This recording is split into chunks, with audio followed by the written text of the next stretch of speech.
Navigating Healthcare 2025. This Navigating Healthcare presentation was on September 26, 2025 from 2 p.m. to 3:30 p.m. in room 1010 at the College of Health and Human Services at Western Michigan University. Our first speaker is Miranda Pearson from the Kalamazoo Area Agency on Aging. Our second speaker is Lowell Rinker, retired Western Michigan University Vice President for Business and Finance and Chief Financial Officer. Our third speaker is Paul Miner, a licensed insurance advisor for Endra's Insurance Agency. At the start of the video, the first speaker is Bill McCarty, who is the chair of the WRF Steering Committee. Today. So thank you all for coming, whether you're here in person or you're on Zoom, or even if you catch this later through recording. We're glad to have you here, and we're going to take questions at the end. Yep. And so if you have some questions about the presenters, please just hold them and the presenters. And we will have time for questions from you. So here is Lowell Rinker, he's one of the presenters. He's also a former vice president of finance here at Western. Oh. Thanks, Bill. As he mentioned, I retired as VP for Business and Finance actually 14 years ago now, so it's been a while. We're doing Navigating Healthcare Day, and I've got two co-presenters that are going to help with this. The first is Miranda Pearson. She's the MMAP coordinator with the county area agency on aging, and she's going to lead off with a overview of the Medicare landscape and what supplemental insurance options are available to fill in the gaps. I'm going to follow Miranda's presentation with a real life example using my wife's coverage with a Medigap Plan G policy from United Healthcare, where I will show you that with her off of Western's plan, we save about $9,000 a year. Following me will be Paul Miner, an agent with Endra's Insurance Agency. He knows the process and can describe that to you on how to get from point A to point B, how to get off of Western's plan and onto. Talk to you about Medigap.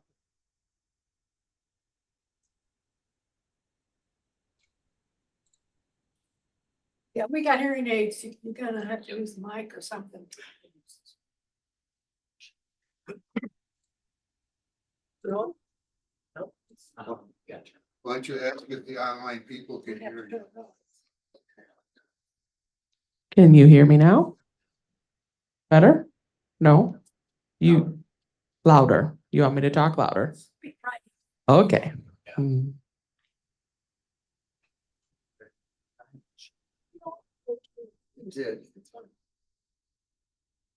All right. Again, one more time. Everybody, we're good. We can hear.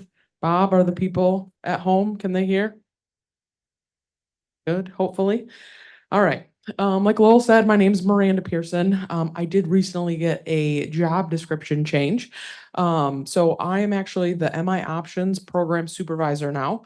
MI Options is a program that combined two fun things that we have. Options counseling is one, Medicare counseling is the other. So today I'm putting on the Medicare counseling hat, and I'm with the Area Agency on Aging. Yes. There you go. Thank you. All right. So again, yes, I'm with the Area Agency on Aging over on Elcott Street. All right, a little bit about the Medicare counseling program. Recently, it did change. So instead of calling us the MAP program, which used to stand for the Michigan Medicare Assistance Program, we are now just the Medicare counseling program. It's still funded by the State Health Insurance Assistance Program, which is a nationally federally funded program. So if you have friends or family in a different state, we have a SHIP program available to them. All of our SHIP team or our Medicare counseling team, they're mainly volunteers. So I would say 90% of my team are older adult retirees that volunteer their time to get trained, certified, and then are constantly counseling Medicare beneficiaries on their options. And what we do, what we're best known for, is being able to provide free and unbiased Medicare counseling. So we're not licensed to sell anything. We're not here to sway you one way or the other. Really, we're just here to provide information to make sure that people feel empowered to make the right choices for their own healthcare, whether that be a supplement plan, advantage plan, or a different type of insurance. All right. And then before I jump into stuff, I really want to make sure that we're all on the same page when it comes to the terminology that I'm going to be using. When it comes to insurance, all of these definitions might be familiar to you, but I know when I first started, I was like, co-insurance, co-payment, what's the difference? Formulary, what? So deductible, that is the thing that for your drugs, for your medical coverage, usually you have to meet something before your insurance is going to start. Now, there are some things that might be covered prior to meeting that deductible, but that's usually that set amount that you need to meet prior to. The next one is going to be a copayment. Copayment and coinsurance are very similar. It's going to be your share of the cost, but copayment is usually structured with just like a straight flat number, $20, $50, etc. Coinsurance is going to be a percentage base. So durable medical equipment is going to be 20% or 40% of something. Formulary is super important to know about. That is going to be where all of your drugs live and how they get priced out. So the formulary on your plan is going to be broken up into different tiers. And so that's what you want to make sure when if you are taking medications, where do your drugs fall on that formulary and what tier it is, because that's how they base the amount that you're going to pay for your prescriptions on. The other two, maximum out of pocket cost, that is going to be a number that's set by the insurance plan that once you have contributed out of your own pocket the amount of money, once you've hit that, your insurance plan will kick in 100% of covered services once you've hit that. So that could be anywhere from like $5,000 to $8,000. It's all depending on the insurance plan itself. And then the last one, if you are deciding to go with an advantage plan, you want to make sure that you understand the difference between an HMO, a PPO, and a POS. An HMO is going to be your, I got to stay in network side of things. The PPO is going to be the, I can, shimmy between plans. Or not plans, shimmy between networks. So I can go in and out of network a little bit easier. I'll still have coverage, but it could be the same as in network, but it might be different out of network. And then that POS is usually married to the HMO. And what that allows is that people who have HMO plans, they can go out of network, but it's not as easy as the PPO side of things. There's usually prior authorizations and such associated with that. All right. This is the basics of Medicare. You hear Part A, Part B, Part C, and Part D, but this is really what you got to know when you have Medicare to be able to make good decisions on your healthcare coverage. So you have Part A, that's usually free for most people. If you've worked 10 years or 40 quarters or have a spouse that has accomplished those qualifications, you can get Part A for free. The thing about Part A is it has what I call a fancy deductible. So it's not your traditional deductible that if you've met it in February, you're good for the rest of the year. This is a benefit period type deductible. So for example, if I fell and broke my hip in April, and I go in, I'm out in May, and then I have a heart attack in October, I'm outside of the 60-day benefit window, and now I have to meet that deductible all over again. So that gets expensive. That's a lot of money if you are getting hospitalized frequently. Part A covers a little bit more than just the hospitalizations. It also covers skilled nursing facility and hospice. I will specify with skilled nursing facility, that's not long-term nursing home stays. That's just rehab. So going there for a short period of time to rehabilitate and then go back into the community. Medicaid would be what you're thinking of covering the long-term care. Skipping over to Part B, this one nobody gets for free for most people unless you qualify for Medicaid. This premium right now in 2025 is $185 a month.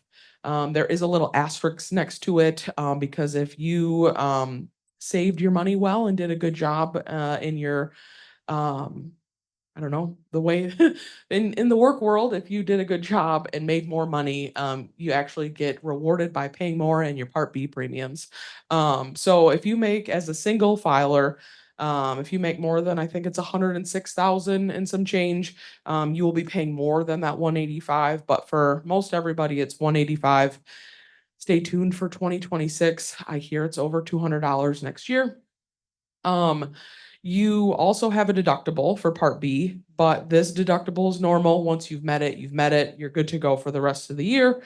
And then you're left with a 20% co-insurance. So all of the services that you receive for Part B are going to be tied to that 20%. And for me, when I first started, I thought 20%, that's pretty good. That's, less than 50%, less than 100%. But as I found out, my husband, who's a type 1 diabetic, needed an insulin pump that cost $10,000, and my insurance had that 20% co-insurance, and it was $2,000 that we were required to pay to get his insulin pump. So 20% of a lot of money is still a lot of money. Part B is going to cover your outpatient services, so any primary care appointments, any specialty doctor appointments, any labs that you need, any durable medical equipment, preventative services, home health services. This isn't, don't think like housekeeping or like errand running, chore providing services, not so much that. Home health services is anything that will help keep you in the home short term. So PT, OT, nursing, bath aid, that type of stuff. I'm going to skip over C for now and jump to the D. D is prescription drugs. This one, the monthly premiums vary. I think this year there was a $0 plan, and it can go upwards of $100 for a standalone drug plan. The deductibles, they all vary. They can't go more than $590 this year. Next year, I'm assuming it will go up just like everything else. Copays, again, the insurance plans, it's up to them on how they want to schedule their medications for their copays and co-insurances. And then something that recently happened is now all prescription drug plans have a $2,000 max out-of-pocket costs. And I'll talk more about that in a little bit. And then, like I said, this covers your medications. There are some medications that are covered under Part B that aren't covered under D. So if you do have any of those types of medications where you receive them in the doctor's office or specific vaccines, those are going to be under B, and everything else will be covered under D. Part C, you would think that like is kind of in line with A, B, D. C is kind of a little bit different. C is your Advantage plans. C is what you get inundated with your commercials. If anybody still has cable, or I know on YouTube TV during open enrollment, I'm constantly getting Medicare ads. That's Joe Namath right there. He's trying to sell you a Part C plan. And you still have to pay that Part B premium, but a lot of those plans are going to be $0, and they're going to offer a wide range of additional benefits that traditional Medicare does not cover. So that's dental, hearing, vision. A lot of people will get, like, they're called flex cards, and you can get money on this card to spend for over-the-counter products. Sometimes you can buy groceries, you can pay your utility bill. And some of the plans even will promote like a Part B give back, where they'll give you anywhere from $20 to $100 back in your Social Security check. But what I found with that is that when you get that money back in your Social Security, they usually move something around somewhere else in that Advantage plan that you end up paying for later. All right, so ultimately, in the Medicare world, you have two options to pick from. You have the left-hand side of the screen and the right-hand side. The left-hand side is your original Medicare. This is what you really need to make sure you have a good understanding of, is A and B, and then you can choose to add on other things. So that Part D plan, if you don't have credible coverage through an employer or the VA, you're gonna want to get signed up for a Part D plan. And then supplemental or a Medigap plan. Talk more about that in a little bit. But ultimately, supplement plans are going to supplement the Part A and Part B. So that 20% coinsurance that can get covered, the Part A deductible that can get covered. So supplement plans really just support the gaps that Part A and B don't cover. You don't have to worry about networks on this side of the screen. You can go wherever they accept Medicare. So that can be Florida or Alaska or up in Grand Rapids. As long as they accept Medicare, you're good to go. There's usually no dental, hearing, and vision on this side, and you really don't need referrals on this side. Again, as long as they accept Medicare, you're good to go. On the other hand of the side of the screen is going to be your Advantage plans. So this is where you have to stay in and out of network or pay attention to those. You're going to get some added benefits, the dental, hearing, and vision. Though when you see that, you're going to always want to look at the summary of benefits to make sure you know exactly what that means. I see a lot of people sign up for plans or they come to me and they say, oh, I've seen this plan. It's got dental, hearing, and vision coverage. Can I sign up? And then, I'm learning a little bit more about what services they really need done and looking at the plan. It's just the basic dental. So they get 2 free cleanings and some x-rays when this person needs an extraction or dentures. So really looking to make sure that what you're looking for is covered. Maximum out of pocket is going to be on the right-hand side of the screen. So again, once you've spent a certain amount of money on the right-hand side, your insurance plan will cover all Medicare covered services after that. On the left-hand side of the screen, you just get dinged with that 20% all year long. And then this is the fun graph of supplement plans. You probably will hear, oh, I have a plan G or a plan A or a plan N. G is the most common. I would say D and N are the next 2 that are the most common. After that, C and F are no longer available anymore. Those were super popular, and as you can see, they covered that Part B deductible. I don't know, just making sure you can see the screen. So this is kind of the breakdown. These are your options. Like I said, Plan G is going to be the most common, but it is, a little over $100 a month for most Plan Gs. As you go down on both sides, the premiums can go down a little bit, but G is the most comprehensive. You still pay your Part B premium over here, but this is going to cover things like co-payments, deductibles, and co-insurances. How I think of the difference between the two of a supplement and an Advantage plan is I think of like a cafeteria card. Let's say you pay $100 a month and you get this card and you can go to the cafeteria whenever you want. You can get whatever you want, but because you paid $100, you don't need to check out. You don't need to swing by and say, I got this Diet Coke and the sandwich today. How much do I owe you? You go in, you get your stuff, you leave. Advantage plans, on the other hand, are more a la carte. So if you don't go to the cafeteria for 3 weeks, you're not paying for anything because you're not using it. But if you do go, let's say you didn't get groceries for a week and you need to go for all of your meals, then you are paying for all of your meals at the rate that the cafeteria has set. So depending on how frequently you use your health insurance can be another token in your brain to remember when you're trying to make decisions on going with a supplement versus a Medigap plan. All right, and then back in 2024, this is what your drug coverage looked like. A lot of people, they had what's called the donut hole. They would go through their deductible, their initial coverage, and then you would think a donut hole would be fun, but this was not fun. You saw a lot of increase in prices on your prescriptions here. But what was nice was once you have you and anybody else that's contributing to your prescription costs got out of the coverage gap or the donut hole after that $8,000, you didn't have to pay anything. And that was fun, but $8,000 is still a lot of money for people on fixed incomes. And so in 2025, part of the Inflation Reduction Act, they took away the donut hole. And so now there's that $2,000 out of pocket maximum. So if you have, let's say you take Eliquis and your Eliquis cost traditionally $3,000 annually, now you have that cap. Now you don't have to pay more than $2,000 for your medications.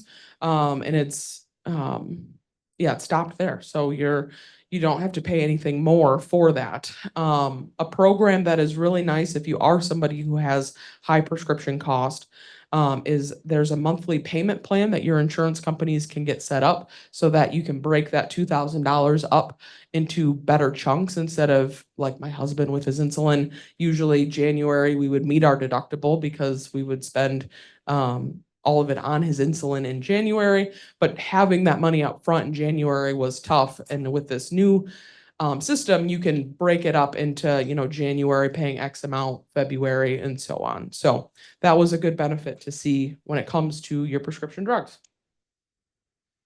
When can you make changes? Coming up here in like 2 weeks, October 15th is everybody's favorite time of the year. This is when everybody and anybody who has Medicare can make changes. So October 15th to December 7th is what's called as open enrollment. The next one is January 1 to March 31. This is kind of two enrollment periods. So you have people who are in Advantage plans, they get a little extra time to make some changes, January to March 31. And then this is also the time, it's called the general enrollment period. If you missed a window to sign up for Medicare, this is when you would sign up for your Medicare plan, is January 1 to March 31. And then lastly, there are certain special enrollment periods, and this all depends on your eligibility. So if you move, if you get married, if you lose coverage, you get coverage like Medicaid, it all triggers a special enrollment period. So look out for those. If anything like that happens, you might be able to make changes without any sort of penalties. All right, key takeaways. Really trying to stay informed is going to be the best kind of tool to have, making sure that you know what your plan covers. Every year, you're going to get something from your insurance plan that outlines what's changing next year. Don't just recycle that or throw it away. Look it over, make sure that the health conditions that you have and the medications that you take match what is covered. Because if you're, prescribed a medication that's not on the formulary, you will pay out of pocket for that cost. Your insurance is not going to cover that. So review those documents, and then make sure that if you want to change, you go and talk to somebody that can help you through that process. They don't have to enroll for you, but it can be just another tool to ask questions, to feel empowered and confident on making those choices. And then watch your deadlines. If you're new to Medicare, you want to make sure that you're not missing your initial window to sign up because penalties can happen. If you're trying to change from original Medicare to an Advantage plan and you're outside of open enrollment, you cannot make changes usually. If you lose coverage, you also need to pay attention to enrollment windows. Again, penalties can happen, gaps in coverage can happen. So you try to avoid not having months without coverage. So want to make sure that you know the deadlines for all of your things. So any questions on my spiel of Medicare basics? Yeah. Guess I got a question and I don't know where it fits, but Yeah. maybe it doesn't fit anywhere, but I take a medication that is not covered by Medicare. Okay. But it seemed to me it's a specialty drug. Okay. And it was placed in a tier, a level tier. I think it's 3. It's the highest level. Of course, I can't afford the premiums because it's in such a high. Who determines what tier it goes into? The insurance right, Paul? The insurance company, it's all up to them every year. Would that be my Medicare supplement or would that be Medicare? So you have a standalone. Please Repeat the question. Yes. She asked, she has a specialty medication and it is tiered into a higher tier where her copay is astronomical. And she asked who decides what tier the medication's going to, and that is the insurance company. So your standalone drug plan, whether that's a Blue Cross, Cigna, whoever that is, they're the ones every year they go and they crunch their numbers and they say, Ozempic will be here, omeprazole is gonna go here, your Eliquis will be here, and then they set that rate for that following year. So who, I was my understanding that Western manages the Blue Cross Blue Shield. Now that'll be a separate issue that I don't know if your union people negotiate tiers with the insurance company, if they work back and forth and say that these types of medications are gonna be covered under this plan and they pay more. That would be your specific drug plan person or your union people if they're the ones that negotiate your insurance. So I need to raise hell with the insurance, with the union people. Yeah, in a nice way. You I'm can, not sure that they actually have any direct control over that. okay. I mean, I think we adopt the Blue Cross Blue Shield drug formulary and structure. You can ask for like special exceptions. So if it's not on the formulary, Paul, correct me, there are some ways that you can advocate to get it covered. Can be tedious and hard, but it's worth a shot. Especially if your doctor can provide you with documentation saying like, hey, Eliquis, for example, I keep using that. It's a new medication or a new expensive medication. And sometimes they'll say, well, I need you to try warfarin first and then we'll try Eliquis. So there's sometimes that they can do step therapy or something else, but You it's, have that. yeah, it's worth a chance to advocate to say, hey, I need this covered type of thing. Usually your doctor just needs to like write something that says you need to take this medication, you've tried others, or your standalone drug plan. So if that's with Western, whoever, Blue Cross, sounds like, right? Is your, okay. If somebody manages it. Yes. I mean, I know that we have Blue Cross Blue Shield, but somebody manages it. Mhm. And I'm understanding that Western manages the supplemental health plans. Yeah, so you have a supplement with Blue Cross or is it an advantage plan with Blue Cross? We have, Advantage. we don't have an advantage plan. We have a Blue Cross Blue Shield BPO that's provided for employees and retirees. Drug coverage is included in that? Drug coverage is included. Not a standalone plan? No, it's not Okay. standalone. And it does include things like step therapy and a formulary and all those kinds of things. Yeah, so I would work with your doctor and the Blue Cross people. Western does not tell the, I understand the what It does- covered. what bills- That I understand. Yeah. But Western does manage the health plan. Yes. Any other questions? It's my understanding if you move from Michigan to Florida, everything kind of resets or you have a new enrollment period or. If you do move, you have special enrollment period, grace. Yep, gosh dang it. Every time I say, repeat this question. He asked if you move, do you have special enrollment periods? Yes, you do have a special enrollment period. If you have a supplement plan, those can be easy to move. Sometimes you can keep your supplement plan moving from state to state. Advantage plans are more regional. So that's where you might have to find a new one, but you would have time to make a change without penalties. Any other questions? Okay, well, I'm gonna give you a little bit of background. While we're waiting to, you can see the screens, I need to show you on the cost comparisons, but basically, my role in this is to present some real life examples of costs within the WMU healthcare system and options available outside of it. If you decide to seek an alternative to WMU health insurance, there are really two options, and Miranda described them. The Medicare Advantage plans and the Medigap plans. My example is going to be the Medigap Plan G, which Miranda mentioned is the most popular plan. Ours was, through United Healthcare. It still is. Need to be louder or something. Yeah, you gotta be, Mine, we you had gotta mine. really project your voice or come up front, Just. I think the lapel doesn't.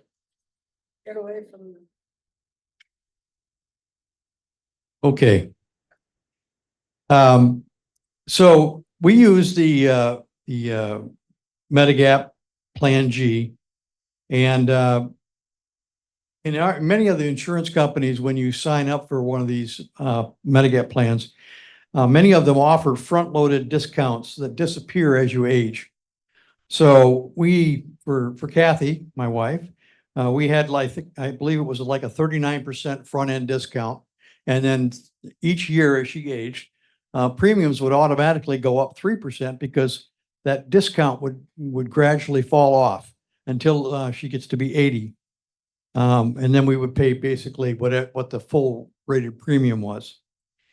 But one of the reasons we selected the Medigap plan was because it most closely resembles what we do with the WMU plan. It's a wraparound Medicare.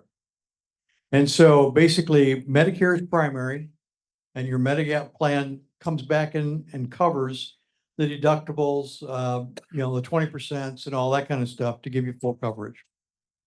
So that's the reason we decided to go that route, is because it really it's probably about as seamless an experience as you could have if you left WMU's plan.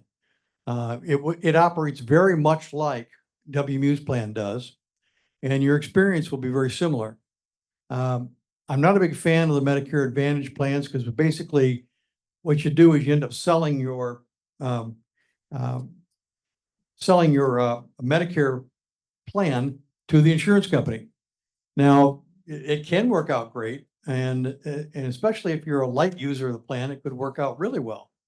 But each person needs to make that decision on your own. And when we get to Paul's portion of the process, he can talk to you a little bit more about how he can counsel you through that. So leaving WMU's retiree healthcare can be a scary proposition, but it shouldn't be. The WMU plan during the next fall open enrollment, basically you can leave the plan, and if you want to come back a year from now, you can come back into Western's plan, and this would be true for both the retiree and the spouse.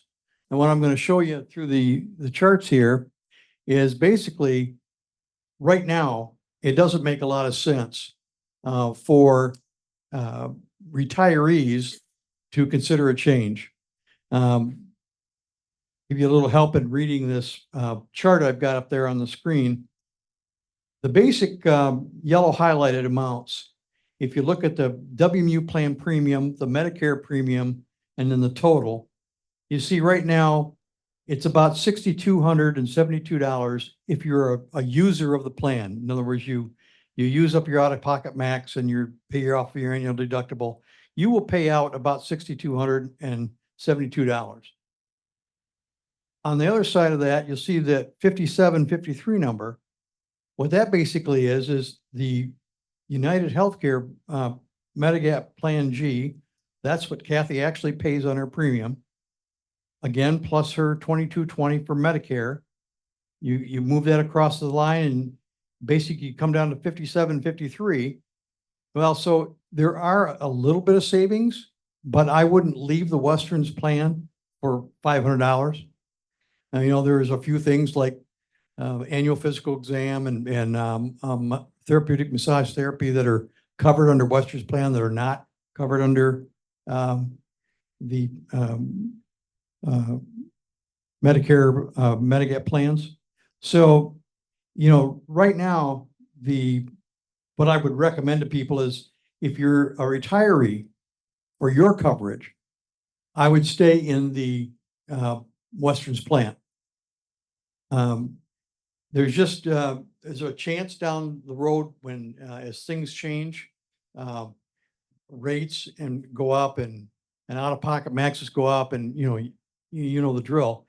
There may be a big enough difference. That's why I run these charts every year, because it has changed. There was a point where it was starting to grow and now it's narrowed down again. So I keep an eye on it, but for employees, in the near term, I don't see any reason for the employees themselves as retirees to leave the plan. So, it's okay. This is where it really gets real. That first number you see up at the top there, that 10,257, that number is the actual amount you pay for a premium for spouse coverage. That's over and above what you pay for the retirees coverage. So if you take that 10,257 and add the Part B 2,220, your annual premiums for spouse coverage is 12,477.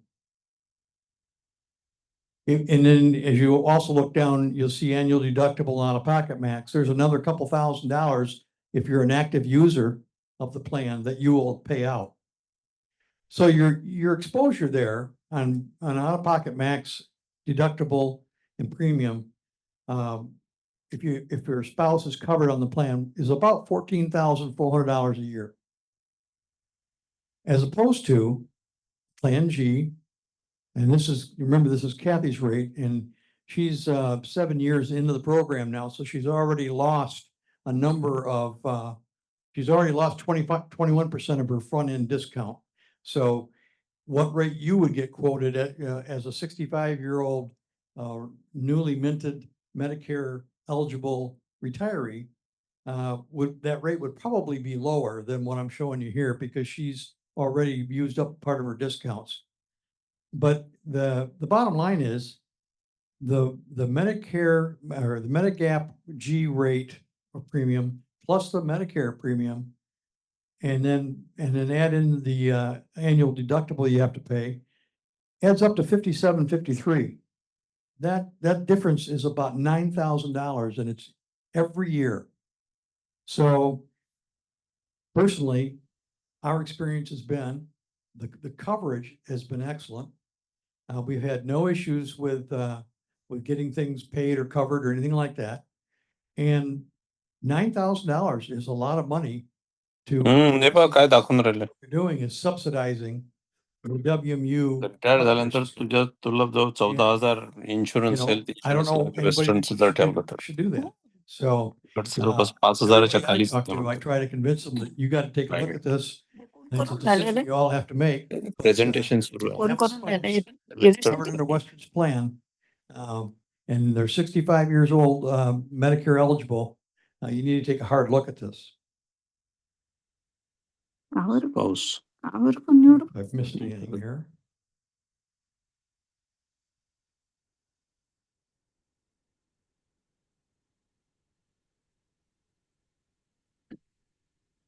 Yeah, the only other thing I want to say is, even if I mentioned the $1,000 annual deductible and the out-of-pocket max showing another $2,000. The bottom line is, even if you didn't use the plan at all, the difference would still be about $7,000. But let's face it, as we get older, we're all going to use the plan, some more than others. And so you're minimally going to save $7,000 a year for spousal coverage, and it'll be up to the $9,000 for us. Could be more than that for you, depending on where your rate structure is. So I guess with that, I'm going to defer any more questions to the end, and I'm going to let Paul come up and do his thing.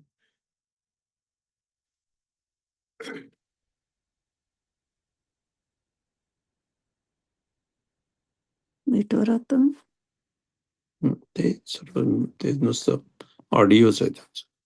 Get in there. Oh boy. Yeah, I know.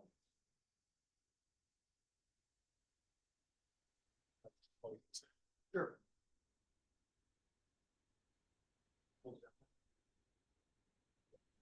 And just use the arrow keys. Yep, perfect. नाही पण ठीक आहे माहिती Oh, पाहिजे. fantastic. We finally had a good stroke of luck on this. Yes. It is great to see everybody today. Paul Miner, independent insurance agent. And so I'm going to go over some things too. I did a webinar last week for a financial group, and that was a lot of fun because I like speaking. But what I was not expecting is nobody had their camera on and no one had their microphones on. So I felt like I was just talking to a wall. And it's so much nicer seeing friendly faces out there. So I'm going to run through some things, some portions very quickly because they've been covered. But let's start off with what we'll cover today. First of all, requirements. Oh, Would you ask the people on Zoom to mute their audio? oh, if anyone on Zoom would please make sure to mute your audio, that would be a huge help. So we'll talk about requirements to get Medicare insurance. We'll talk about Medicare supplements. We'll talk about Advantage plans. And then we'll also touch on the future of Medicare. I've talked with several people. I won't get in any kind of political discussion, but I can tell you that this year, seems like we've had more changes at a lightning speed than any other year. And navigating those has proven interesting. So, yeah, we'll leave it at that. So the requirements, in order to get any kind of Medicare insurance, you have to have Medicare Part A and Medicare Part B. Now they cover more than this. I just threw it quick, the main hitters as far as hospitalization, doctor, and outpatient. These need to be active to pursue other insurance. So that would be the same thing that you would need to go onto the Western Michigan Retirement Plan that you would to get an insurance plan on the private market. There are two basic types we just looked at. The original Medicare with a Medicare supplement, and you also want to pair that with a prescription drug plan, and probably some sort of ancillary insurance like a dental vision hearing plan. And there's a lot of options in those categories. You can also do the Medicare Advantage plan, which includes medical, it includes prescriptions, and includes at least some form of ancillary insurance, dental, vision, hearing, maybe gym memberships, and more. Miranda did a great job of covering those. So we'll take a closer look at a Medicare supplement. So first of all, the supplement we already talked about has a great network. The only capitalization that I included in these slides. If anyone in the 50 United States of America and outlying territories takes Medicare, they take your supplement. That's easy mode. Is it still a network? Yes, because I have encountered some providers that don't take Medicare, but the providers that don't take Medicare are eliminating over half of medical usage in the United States. So they're doing it at their own risk. By and large, anyone you deal with is going to take Medicare. How it works is, again, you pay up front in terms of premiums, and then you pay, and I'm basing this off of Plan G, you pay your Part B deductible, and then you're done. You're done with your copays, you're done with your co-insurance. If there was a provider, an office warehouse provider, whatever it was, and they had this easy button and you would hit the easy button and life would be great. If there was an easy button for insurance dealing with the medical portion of it, it would be a supplement, hands down. Covers all your medical needs. If Medicare covers it, your supplement covers it. So also, the supplement, though, unfortunately, only covers the medical. And I think we're all probably old enough to realize that there's a lot more expenses than just medical out there. Drugs can be one of the big ones. And there's a lot of name brand drugs that don't have any generic alternative. And what does that mean? That means they can charge what they want by and large. And you don't have any other options unless you get a totally different kind of drug in some cases. So these monthly premiums, again, Miranda hit this, so I'm just going through quickly, can be 0 to 100. They can have a deductible for next year as much as $615, but that usually does not come into play unless you get a name brand drug. Dental or dental vision hearing, monthly premiums typically range between $35 and $70. So you can see how these things are added together. And then so there's three common plans for seniors. These are the most common that I deal with and that people ask about or are on. One is a Plan F. Plan F is the highest premium, but there's no deductible. So you don't even pay some at the beginning of the year. However, this is for what I call older folks. If you turn 65 in 2020 or later, you can't get on this plan. So what that means is if you're on a Plan F, you are automatically in a group that is aging with no young people coming in to lower those rates. And so we see those rates rising faster than the other categories. So it's not a popular, hey, maybe you're 75 and you're just now coming onto Medicare, you would still have that as an option, but typically speaking, it's going to be a more expensive option. A Plan G is by far the most popular. I think everyone said it. You have that deductible, $257 this year, and then after that, you pay zero for your medical. Super easy. And the difference of having to pay that small deductible is almost always well worth it financially versus, say, a Plan F. And then there is a Plan N. Plan N definitely has a lower premium. You still have that $257 deductible. You have copays as much as $20 when you see a doctor, as much as $50 when you go to the emergency room. But you do expose yourself to excess charges. Excess charges are not a real problem in Michigan right now, but as a quick explanation to what that is, a provider can say, hey, I'll take Medicare, but I don't ascribe to Medicare rates. Now, a Plan G, Plan F, you'd never even know if they did this or not. But with a Plan N, they can charge you as much as 15% above the cost of the procedure, and you would fit that bill yourself. It does not make Plan N a bad plan, but you need to know these things before you make your decision. And that's why I'm here. All right, a network, again, unparalleled network. If provider takes Medicare, they accept your supplement. I can't say it. This is the easy mode in any area when it comes to networks. I can't say it enough. And things that it covers specifically, a supplement, the Part A deductible. This year, almost $1,700. We'll see what it looks like next year. Your coinsurance for A and B. I left the 20% in there. The A could have coinsurance as well. If you are out of longer than 20 days in skilled nursing, you have a certain limit on hospital days, and a supplement will pick that up. And because after a certain limit for Part A, you'll pay a copay for that. And with a supplement, you get more hospital days for the lifetime of the plan as well. They pay for the first 3 pints of blood, the skilled nursing coinsurance. There you go, Part B excess charges. We've been over that. Things that a supplement will not cover: the Part B deductible and any procedure not Medicare approved. And so what would not Medicare approved would be? It could be something like a cosmetic surgery. Did you know that a supplement actually does have some prior authorizations? Just a small fact, but they're very few and far between. For instance, one of them is an eye lift. So most people, when they think of eye lift, they think of cosmetic surgery, right? But you could have a medical condition that requires that. Maybe your eyes have drooped down so low it's impeding vision, and that would be covered, but with a prior authorization. Another one, fascinating, and then I'll move on, were power chairs. When power chairs, the hover round, anyone remember when those first came out? My mom had one. She had chronic progressive MS, and she got one.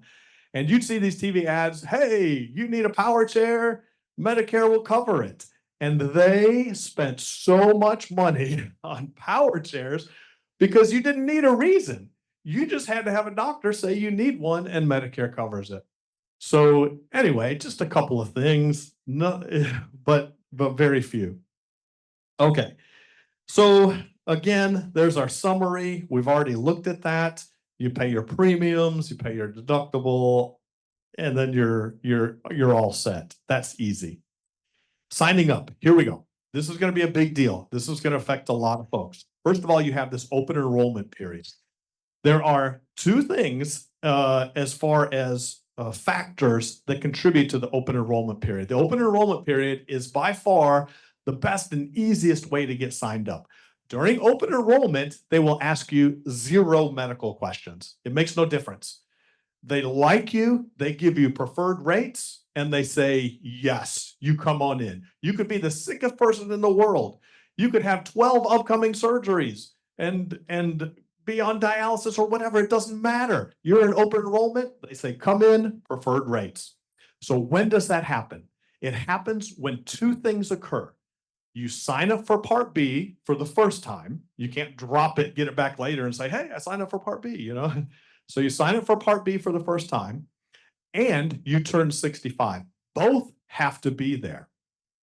So what that means is, let's say you're still working and you're 75, you're 80, and you've had this creditable coverage, so you've never signed up for Part B. Guess what happens when you leave your work insurance and you get Part B for the first time? You have open enrollment. Now, conversely, let's say, and I've encountered this a couple of times with people on Western, let's say you're 75, but you went on Western's retirement insurance, and so you signed up for Part B. Well, now, and you signed up when you were 65, because that's when you're available, you don't have open enrollment, which means the only way to get a supplement is to go through medical underwriting. So that is a big deal if you have the opportunity to sign up during open enrollment. So there's the second scenario I was just talking about. I'm getting so excited, I'm jumping ahead of my notes or not keeping up with my PowerPoint. And so you would have to answer a series of questions about your health status if you're not in open enrollment. And so there's 3 possibilities. They can accept you. I had a 96-year-old woman pass medical underwriting and get a lower cost supplement. Unbelievable. That happened this summer. I was so excited about it. She was healthier than I was. So 3 possibilities. They accept your application. They give you preferred rates. Everything's good. They can say, well, we kind of like you, so we'll still take you in, but we're going to charge you more than we charge everybody else. That's another one. And I've had some people in this category. And then the last possibility is, no, they're not going to take you because they want to be able to make money. And this is one of the few health insurance products that can say no to you. The other ones, they have to take you. So that's something to note. Part B is one of the most critical aspects. Your sign up of Part B triggers this open enrollment, generally speaking. So be in the know of that, of what your options are. What information would you need in order to sign up? You'll need some basic information such as name, address, phone number, email address, all that kind of stuff. Your Medicare number, Social Security number, usually required for a supplement, not for the other products. And possibly previous healthcare information if you are not in open enrollment or you don't have some form of guaranteed issue, which is a separate animal I won't deal with today. Maybe prior hospitalizations and surgeries if you have to give health information, even current prescriptions, and then financial information. Setting up automatic payments is hugely important. I had a lady, she's so sweet, and she had moved to Indiana several years ago. She's in her 80s, and she has always mailed a check-in her entire life. Did not want to do EFT. Well, for whatever reason, the Indianapolis post office was running way behind. And next thing you know, she gets a cancellation notice. And the supplement said, yeah, you're out because of non-payment. She called me up. We got it fixed. And she got back on there. All I'm saying is, yeah, checks, I get it, but there's more risk inherent nowadays with that.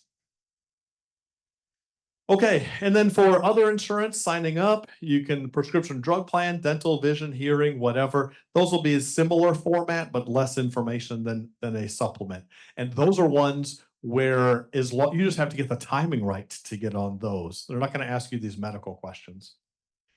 So again, we have a different price range. I put a little higher in there with the 120 for this year.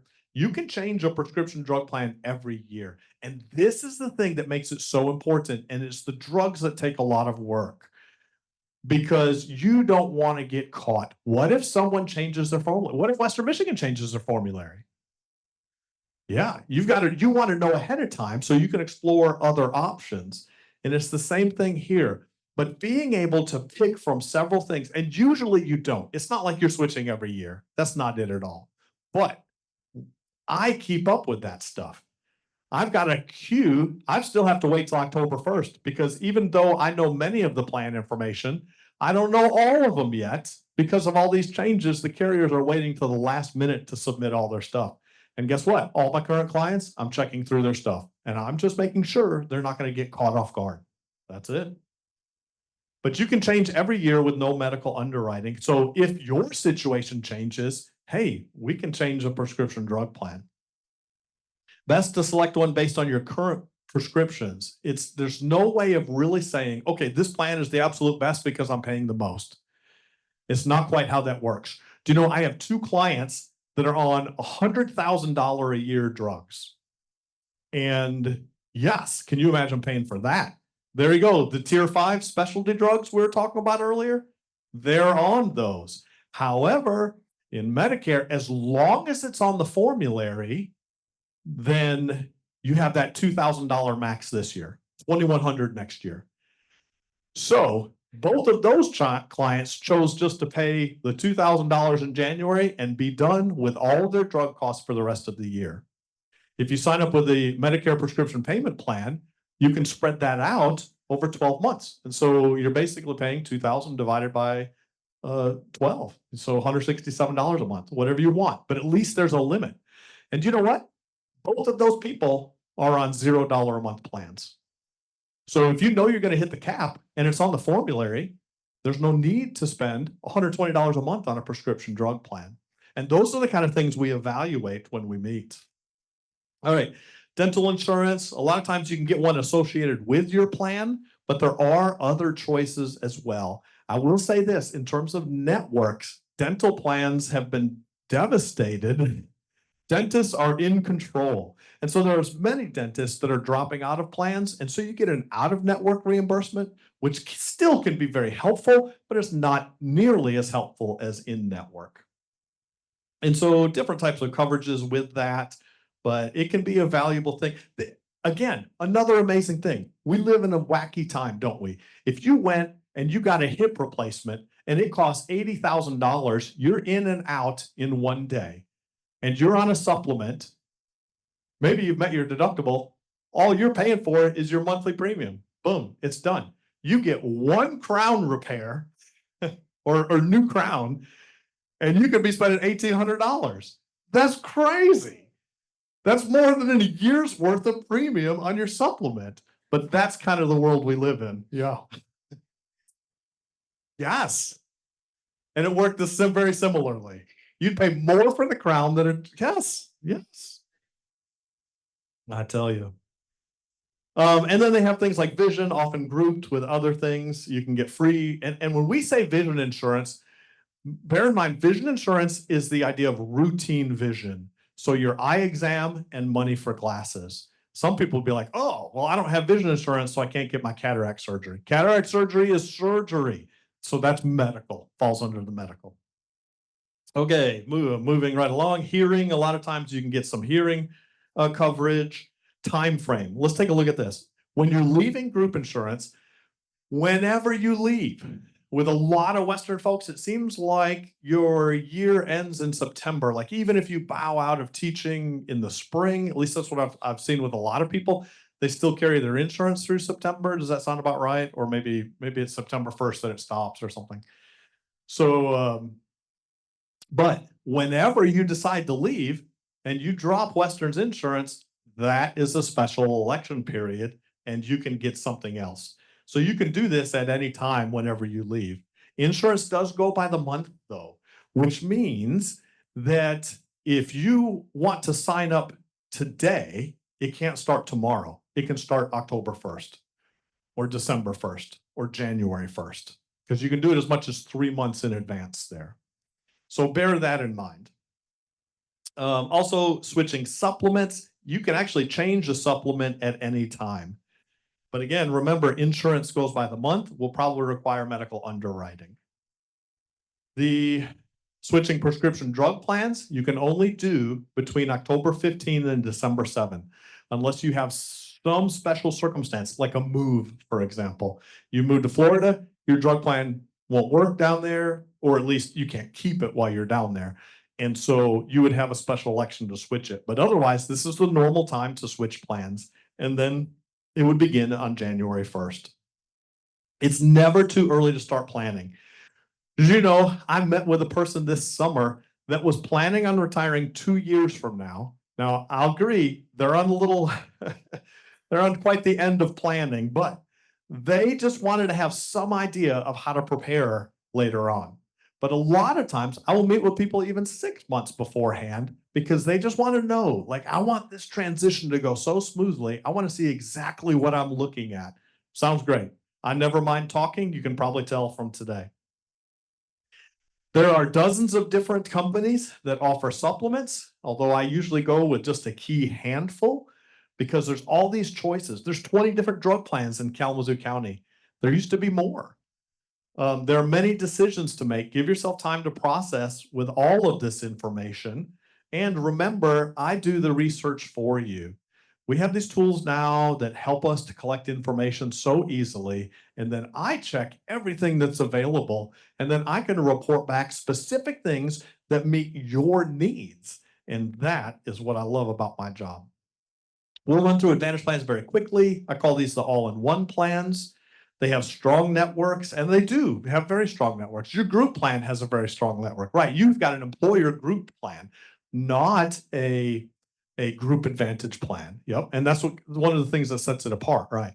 And I agree that with the employee, I've had a couple of employees switch over to something else. Most employees stay on or retirees, I mean, stay on the Western Retired Plan. You might switch for, certain particular reasons, but the spouse is like, for sure, you want to get something else because of the expense of the Western plan.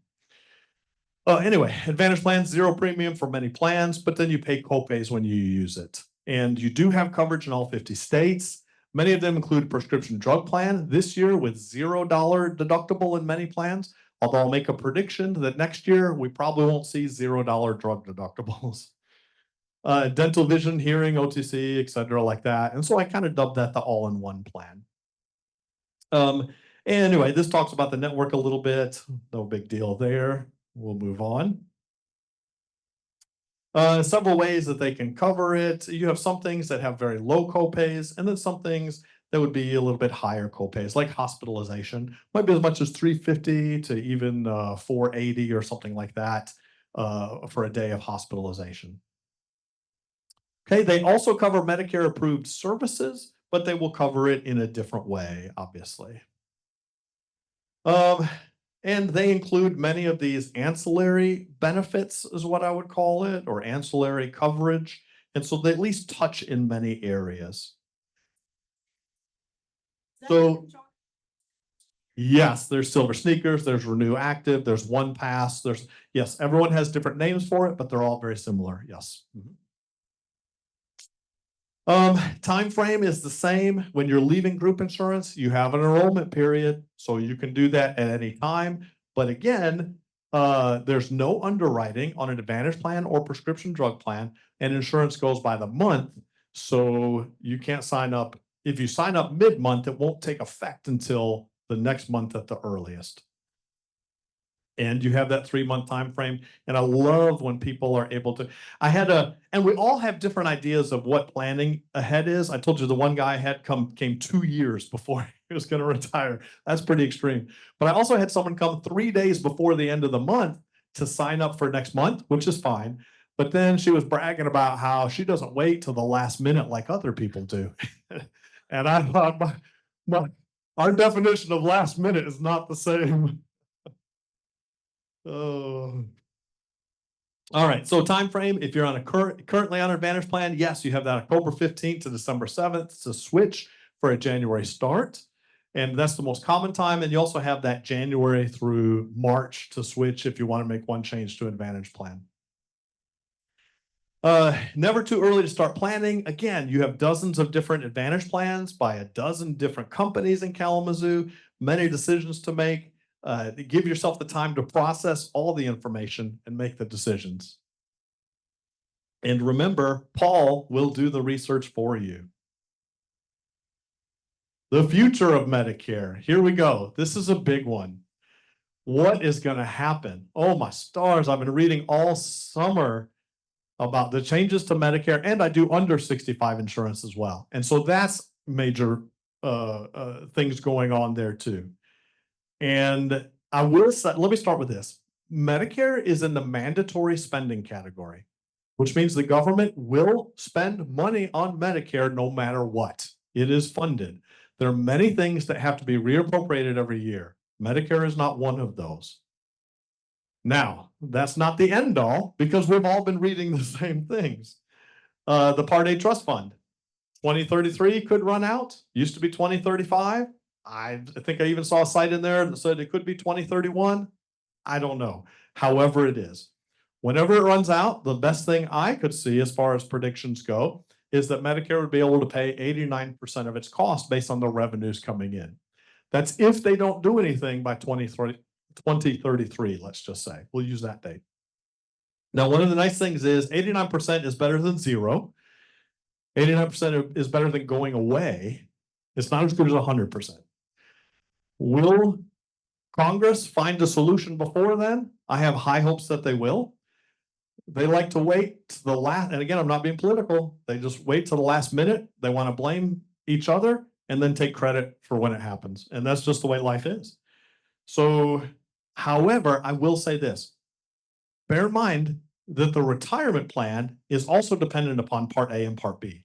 So if we see a change in Part A, that'll affect whatever you're on in an equal manner or close to equal manner. So there we go. Part B revenues are increased. I say changed and then in parentheses increased. Have we ever seen Part B go down? I don't, yeah, that doesn't happen. Each year so that they will cover the expected obligations. So with Part B, we don't have that same worry because they can gain real-time revenue every single year. Now, the worry is that our premium will go up. But again, that'll happen no matter what Medicare plan you are on. There's a whole lot of other possibilities as well. I know they talked about how this is, well, anyway, I won't go into some of the others, but whatever happens is going to affect any plan that you're on. And so you just kind of have to take it in stride, I would say. And making predictions. Oh, my stars. I do this all the time because I don't want to get people caught off guard. I'll give you the latest one. So for the under 65, for example, I'm telling everyone, hey, the One Big Beautiful Bill passed and all these changes are on the horizon because I'm going to webinars. I'm speaking with the carriers. I'm doing all of these things to stay informed. So I sent this depressing letter out like, look, I'm not trying to scare you or anything. I just want you to be prepared when this comes up. Since I send this letter out with all the latest information, knowing that this law is right here and everything, half of those things are no longer on the table. Now I sound like a doomsayer. Oh, my stars. What in the world? So all I can say is, and Miranda and I were talking about this, like I can't wait for October 1st to get here. So at least we know some things. I'll give you another example. I knew there was going to be a certain effect to plans. I knew it. I knew it based on what I've been reading. I knew it based on laws that were changing, all these kind of things. I knew it based on my conversation with carriers. I knew it was going to change. It was done deal. 2 weeks ago, we got updated plan information. Guess what? It's not changing. And I'm like, where did that come from? No one said that was going to happen. And so, it's just so hard to predict. And there's so many changes. I've just taken the time. I'm just going to sit back and we will kind of ride it out and we'll figure it out together. And late, at most any point, it hasn't been quite as bad as what we thought it would be. So even though I do this each year, and I try to help people to keep them from being surprised, we still wind up with decent plans. We still wind up with lower increases than what we expected, or they just, you have to shift things around or whatever it is.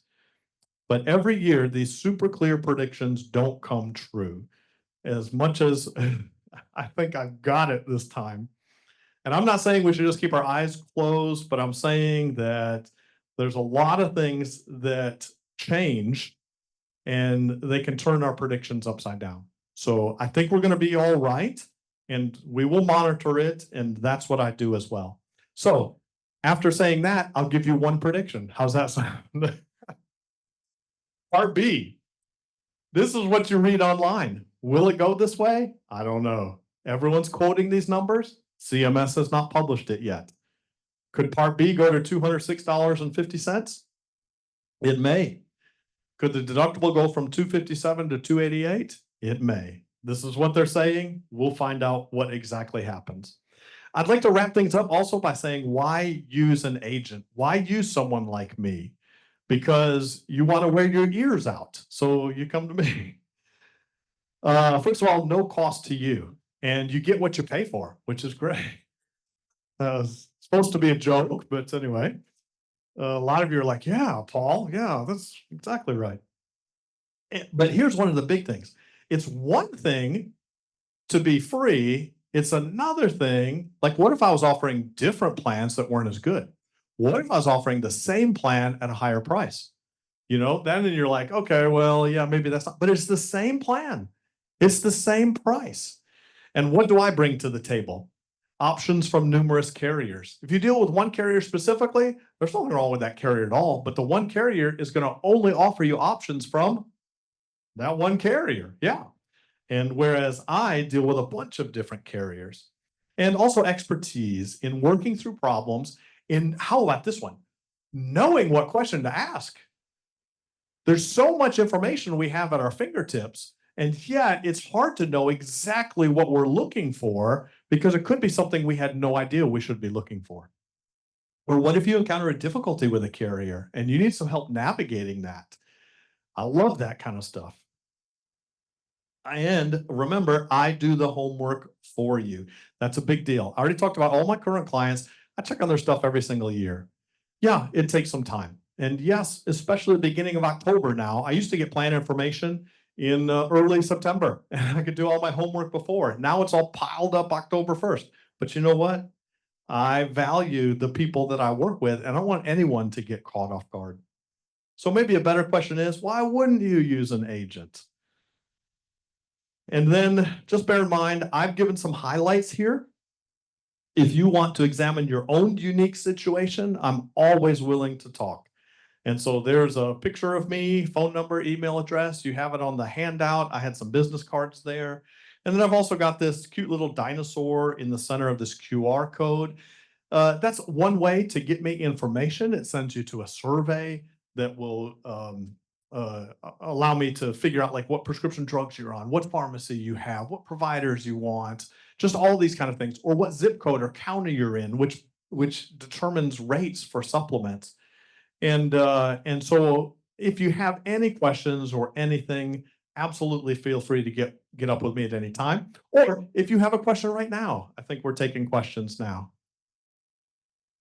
Well, this is a Zoom question. Zoom question. I think you answered. Can retirees stay with WMU plan and spouse go on to UHC or some other plan? Yes. So for everyone, can the retiree stay on the WMU plan and the spouse move to a different plan? Yes, that is by far the most common combination that I've dealt with. I just signed up another one. Yes, same thing with, I just signed up another one last week, and it was the same situation. Yep. Where the retiree stays and the spouse moves. Oh, yes, sir. With the full retirement age for we younger people in the room hitting 67, so we're probably planning to work till 67. it's unclear to me from your comments. Do we sign up for Medicare at 65 still?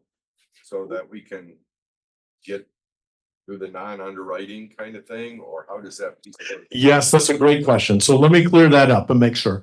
So the question was, hey, what if you're working until 67? Because for Social Security, that's your full retirement age. If you are staying on the group plan, not the retirement plan, but the group plan, and if they don't require you to sign up for Part B, I would sign up for Part A always. Because it costs zero and Part A does not trigger a special election period. I would not sign up for Part B until you leave. As long as the only qualification is that you have what is called creditable coverage. They give you credit for that coverage. And Western's plan is I'm sure good. You would get a letter stating, hey, we want you to know our coverage isn't good enough. You'll get a penalty. They're required to give you that if they're not. Yeah. So no, I would do Part A and not Part B. Have to go to underwriting. Because signing up for Part B triggers the open enrollment. So you haven't signed up for Part B yet. So if you left at 67 or 68 or 69, then you sign up for Part B. Now you still have that open enrollment. Great question. And it is confusing. Sometimes I think on purpose. Oh, yeah. I'm a spouse and I will be on Plan G, right? Okay. Yeah. So do I follow the same guidelines you just gave for him if I am going to stay working till 65, 67? Just sign up for Part A and then wait for Part B? Yes. The only time I wouldn't, no, there are some plans, and it can depend on how much you're paying. And I'm not sure on the group policy itself. I don't think it's a huge premium for the group policy. This has been a while, It's hasn't it? about 15-17% of premium. Okay, but it's not like $850 a month, right. So if it was better financially, or there was a compelling reason to switch, then maybe, yes, you could drop, if you're a spouse or something, you could drop the Western plan and sign up for a supplement or something like that. But I think the Western plan is reasonably priced and good coverage. So I would stay on that until I needed to leave it and then make a switch. As the employee. As Stay on as the employee. As opposed to the spouse on the plan. well, yeah, well, that's what I'm saying. So I think both of them, if they're not on the retiree plan. Is that? Yeah, the Basically, the retirees have the same exact plan as the employees. The difference, the only difference in the plan is the premium. And for an employee who then retires, they're paying roughly about the same amount that an employee is paying through their paychecks. The difference is for the spouse. And when I use the word spouse, I'm usually talking about where the spouse is not an employee of the university and the retiree is an employee. If the spouse and the retiree are both employees of the university, then both of them should stay on the Western plan. I can't think of a reason why they would want to leave. They're not really spouse and it's really employee and employee. The spouse thing is not really relevant there. So it's only relevant if you're a retiree and you have a spouse that is also Medicare eligible, but not an employee of Western, but is a dependent or spouse on the plan. And that's where the difference is. It's 10 grand a year premium, as opposed to what the employee is paying, which is much less than that. So You're saying that you're still working, right? Right. Yes, so you have different coverage than same coverage, but different rules. So yes, stay working with your insurance that you currently have. Wait for your Part B unless you have an HSA, which is the other thing, but yeah, keep working. You'll be covered under his delay your Part B until he retires, and then that triggers you to get Part B and that guaranteed issued rights, and then you can sign up for your supplement with no underwriting. yeah, one other thing I wanted to pick up on, and Paul reminded me of, was we actually delayed this presentation for a number of months because of all of the uncertainty, the politics, rule changes and everything else going on. And I've come to realize now that we probably didn't need to do that because the uncertainty that it applies to the Medigap plans and the Advantage plans and all that, the uncertainty that applies to them also applies to Westerns. So if Medicare was to take some deep cuts in terms of what they would cover and all that kind of thing, Western's plan would go up, but so would the Medigap plans and so would the Medicare Advantage plans. I mean, they all would be affected by it. It's just that Western's plan is so much higher priced than everything else that they're up at another level. But we probably could have done this earlier because it's kind of we're all in the same swimming pool, so to speak. So you had a question back there. You said the Advantage plans have zero premium. Is that correct? So How do they make their money? I'm just curious. yes, so he said, so if an Advantage plan has a $0 premium, how do they make their money? So basically with an Advantage plan, it goes like this. The government said, okay, private company, you think you can do better than we can? We'll give you the same money that we would spend on a person and you administer a plan. Now, I'm not saying private companies are our friends by any means, but typically speaking, a private company is more nimble and can orchestrate these things better than the government. Government has a lot of good roles, and I'm so glad they're a referee. I'm so glad they set standards and stuff like that. So what they do is they take the same money that Medicare says it thinks it would spend, and they administer a plan, and they can do it in a different way. So trust me, and this figure is going to be a couple of years old. I think it's on average like $10,000 a person or something like that. And there's a lot of variation. It depends on how sick you are, what your medical needs are, those kind of things. And I would not feel sorry for them. They still figure out how to make a profit that's limited in what profit they can make, but they're still going to make a profit. And that's how. Yes, ma'am. Question, but I'm 83 years old and I've been on the Western plan for 25 years.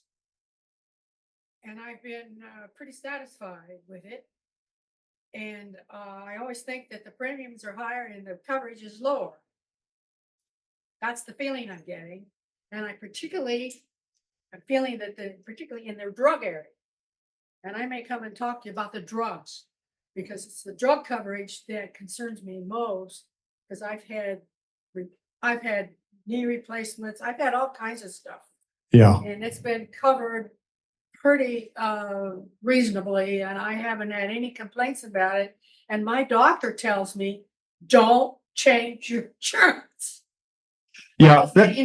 They work with the insurance company, and they know what covers and what doesn't and whatever. And she says, don't change anything until you come see me first. So yeah, so you're happy, just in summation for those online, she's super happy with her plan. It's done really well, but it seems like the drugs are becoming more and more of a struggle. And I'm afraid you're not alone with that. There's a lot of people who have seen some increased drug costs. And the Inflation Reduction Act was part of that. And so for some people, they wind up paying less, and for some people, they wind up paying more. Or the formulary is changed because of that. It's not a good or bad thing, it's just the way it is. drugs that are being covered. Right, the formulary. For example, weight loss drugs. Yes. That's number one, and the other one is my drug that I take. That's a specialty drug that I've taken for over 12 years, I believe. And all of a sudden, they just put it up. They just arbitrarily seemed like they just put it up on a different tier, and didn't consult with anybody. And right. Rather, that was someone told me that was determined by Western. I don't believe so. I don't think that's true. And not by the insurance company. And that's because Western manages the drug insurance. So again, just for those online, where he had a prescription that was with Western, and it seems like they moved the tier up. And they have the ability to do all of those things. And those are cost saving measures. If you put it on a higher tier, then you're going to spend less. And so maybe by doing that, it allowed them to keep these other drugs on a lower tier because somewhere you have to account for the money. So however that worked, I'm not sure. And I don't deal with a large group, which works a little differently. But I will say this, that if you ever want to check something out, I'm a firm, that was too loud, I'm sorry. I'm a firm believer of getting some information. And so you're like, well, Paul, tell me, what are the other options out there? Because here's the thing. And I was talking to Miranda about this earlier as well. Like if what you have is the best, there's several people I've just said, look, you're not going to get anything better. What you have is working best for you. But now you've explored it and you know that what you have is the best option. To me, that's a win because it gives you peace of mind. And if there is something better out there, that would be great because then maybe you can save some money or have better coverage. But either way, it's peace of mind. And either way, I mean, yes, my business is to sell insurance. But you know what? I don't think of it that way. I think my business is to inform people and to be honest. And however that works, I play for the long game. And when you're honest and upfront with people, that works in the long game. And insurance becomes a secondary thing to the conversation that we're having. Question. I'm also getting the feeling or the information that if the government makes a decision about what they're gonna cover and what they're not gonna cover, the insurances company just fall right into line. Is that Well, true? not for the prescription drug area. So the question was, if the government says, hey, this is what you're going to cover, this is what you won't cover, the insurance companies have to follow that. Now they do follow it for medical things. They have the option to cover more than what Medicare says they have to cover for medical things, but most of the time they won't. I mean, that's just the way it works. Kind of like telling your teenager, hey, you need to clean the kitchen, but you can also clean the pantry if you want. Well, yeah, I wouldn't hold my hopes. However, Medicare with the drugs, they don't dictate formularies, not in terms of what specific drugs are covered, but every formulary has to cover at least 2 drugs in every category. So even if you can't get the particular drug you want, you at least have access to maybe the generic version or a very similar drug that does the same thing. And yes, they do it for cost cutting measures as well. And you know, there are some things like my wife, beautiful woman, she has RA, whatever. And so she gets these infusions and they're like $7,200 a pop or $7,500 a pop, twice a year. Well, she didn't go straight to the infusion. She started off on these lower cost meds. And you know, I don't know, in my mind, that kind of makes sense, I guess. I mean, if a dollar a day drug will work versus, you know, something like that, I get it. I forgot where I was going with that. Anyway, I'm done then. Any more questions? Okay, Bill, did you want to close with a Just, thanks all for coming? basically just that, you know, and thank you for coming, again, remind you of the, reception that's gonna be at the, Montague House, 4 weeks from today, 10 o'clock. Just for Wharf, just you're interested in Wharf, interested in what we're doing, maybe want to help out a little bit. Yeah, we'd be glad to see you and, there'll be some, refreshments there for you and, but we will be having another presentation on financial education. We haven't scheduled that one yet. You know, we're trying to schedule just one at a time, sort of. Well, Wharf just meets only quarterly. I just want to add that. So if you're thinking, oh God, I don't want to spend a lot of time meeting, we don't spend a lot of time meeting either. Yeah, that's our idea too. So just do what needs to be done and sign things, and then you know next time it's done and we're ready for another meeting. So thank you again for coming. Appreciate you. Make sure if you didn't sign in when you came in, just to do it on your way out. And thanks. We do have a website, so you have some questions, want to contact us, feel free to use that. I think it's on the handout, but if you need that information, it's available for you and I have it, with me today. Yeah. Again,